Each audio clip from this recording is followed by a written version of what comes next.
So, really, my general approach to the team was number one, I wanted a fun fucking team. And I got that. I got a fun team. But I also wanted big hitters so that for the high handicappers, you'd have the big hitters to help them out, especially on the shamble alternate shot day.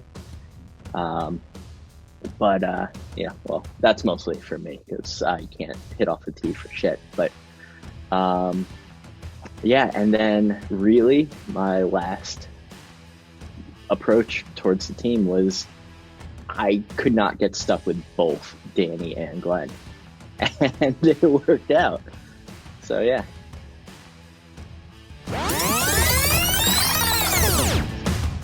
I could not get stuck with both Danny and Glenn. I could not get stuck with both Danny and Glenn. I could not get stuck with both Danny and Glenn. I could not get stuck with both Danny and Glenn. So mainly I was thinking about who could I pick that I thought would shoot somewhere close to their number. Because it doesn't matter, with all the strokes we get, it doesn't matter who the best golfers are, it just matters who sucks the least compared to how much they usually suck. So I was aiming for guys who I thought would shoot at least somewhere within something of their handicap.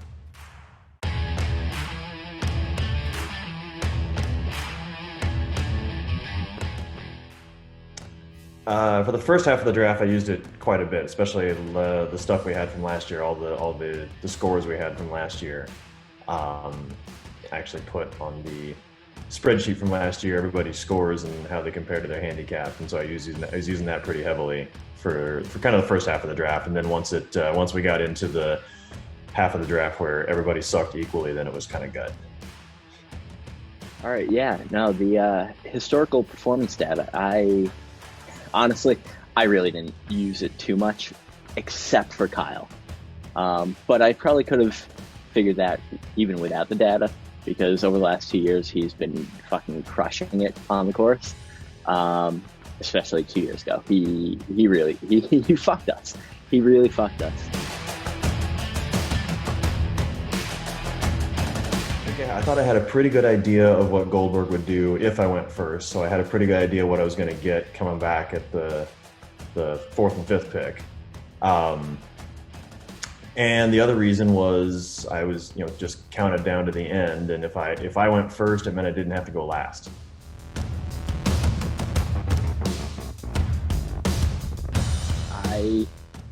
I wanted big hitters. I wanted low handicaps, and I wanted people who I could go play around with and have a shit ton of fun. And that's what I got with the first two.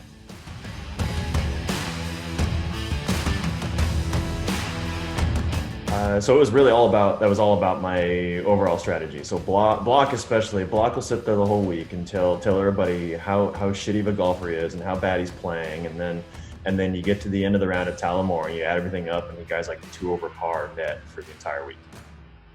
And then Wallace was super steady last year as well, so I'm hoping he keeps that up.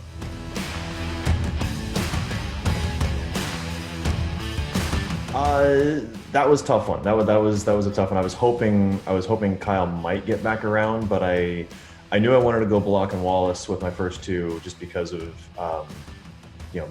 match results aside, stroke wise they were really strong last year. But I was hoping, if Kyle came back, I definitely would have picked him, but he didn't.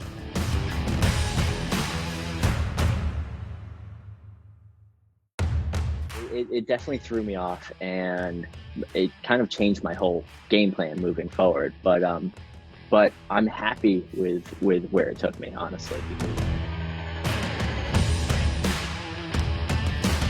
So yeah, the fact that I got both you, Dave, and Kyle was a very pleasant surprise.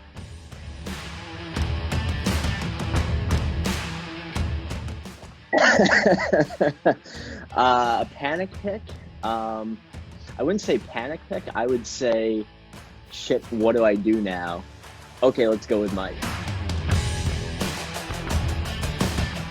That was the question mark. I thought he would be. My bet, and it turned out to be right, was that he'd go Bobby Dave, and he did.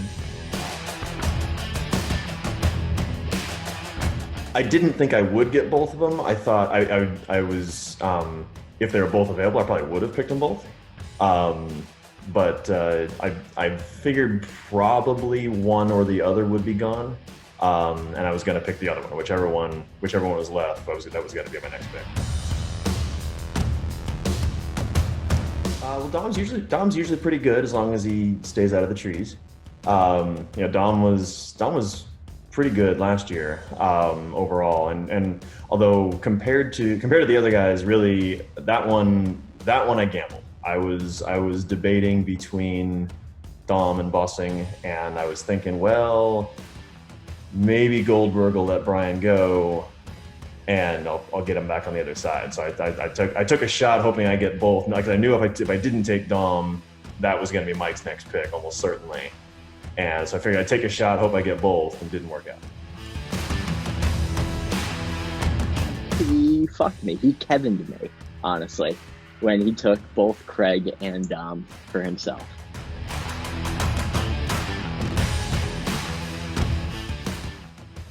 Yeah, so after Kevin took Craig Traz and Dom, I wanted to get two people that, in my mind, I thought were equivalent to Craig and Dom. And that's when I ended up picking Big Cat and Bus. I wanted, Big Cat for the big hit, and Bus for the steady, consistent, very good play.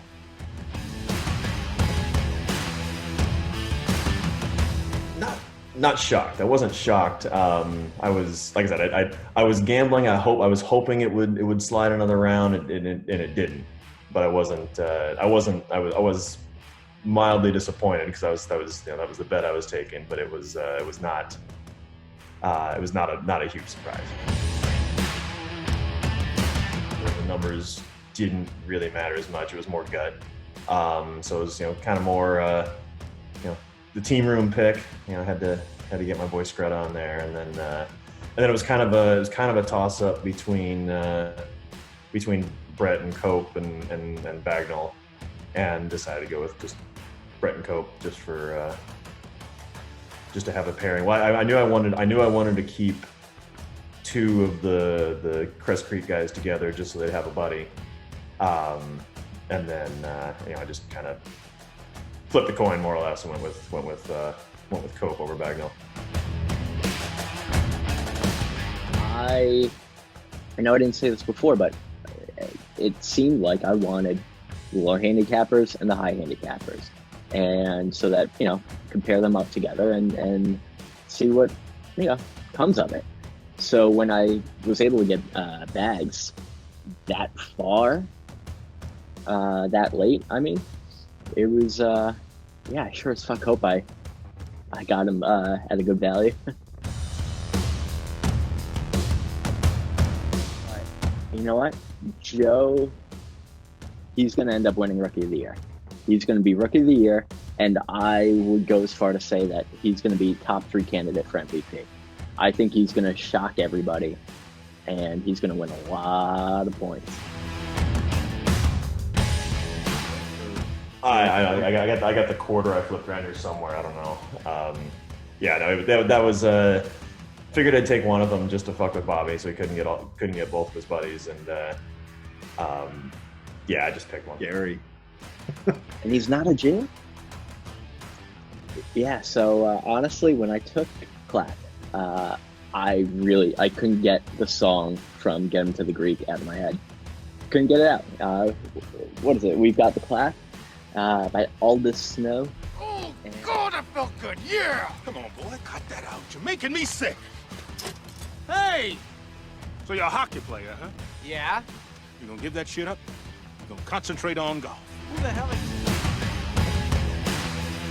If I didn't take Blackleg Craig, then I probably would have been strangled in my sleep. If he wasn't on my team, he would have killed me, no doubt. And but you know what? I've got the perfect pairings for him, and I think he's going to be a wild card. I think he's going to play the best golf he's ever played, which isn't saying much, but he's going to play really well. Hopefully, you better, fucker. Down to Billy, Glenn, and Danny. So I went with Bill just because he's streaky. Bill's got look at me say this. Bill's got a shit ton of strokes, and every so often he throws down a couple pars in a row and looks really, really good and wins those holes. He can hit it a long damn way, and so if it's somewhere in the vicinity of straight, he's not too bad. And he's a fun guy to hang around with, even if don't always join him in the strip club.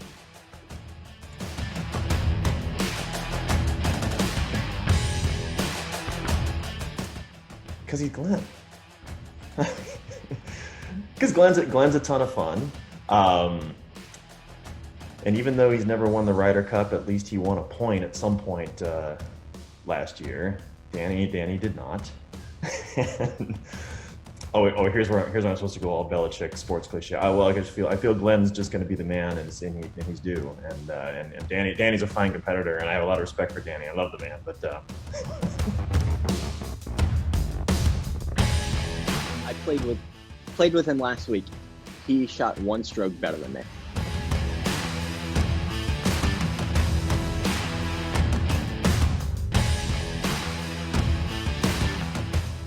So, never. I love him, though. I love him. Yeah, of course. He's great, especially by day 5. He really is wonderful. He's a national treasure and should be protected at the top. I got him the perfect gift for picking him last. Well, I mean, being stuck with him. I didn't really pick him. I had no choice. But I got him a new lawnmower. And, I think I'm bringing it down to North Carolina. I'm going to unwrap it day 1. And, we'll get him out there using it. And he can get right back to his Mexican roots. But also, really, I'm just going to give him a lot of whiskey and wine, and he'll just forget about everything.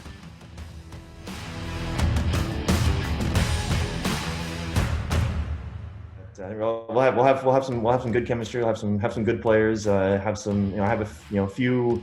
a couple low handicappers to go with me and Billy, and otherwise everybody's going to be right around the same area, just playing the same game. We all love each other, and so the tensions are going to be low. The pairings are going to be perfect. So when someone, let's say, Mike Smith, for example, starts to go haywire, the other teammate is going to pick them right up, play well for the next couple holes until the other one gets back on track, and that's what the Jew-Man group is all about.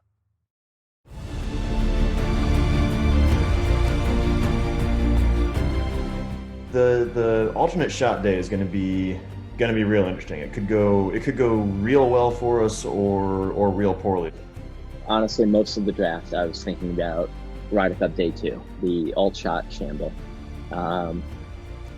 Honestly, if we don't win 90% of the points that day, I would be shocked, and someone might get gassed. I've been thinking about that key middle day, the alternate shot day. Day 2, I've got those groups set up. I'm gonna need to be careful with pairings for the alternate shot day, especially. The pairings that I have for that day they can't be beat. Especially looking at their team, they can't be beat. I don't have any particular powerhouse I'm looking to throw out there because a lot of us on the team are kind of in that same middle range. What can I say? That day is going to be make or break for us, and I'm pretty fucking confident that's going to be make.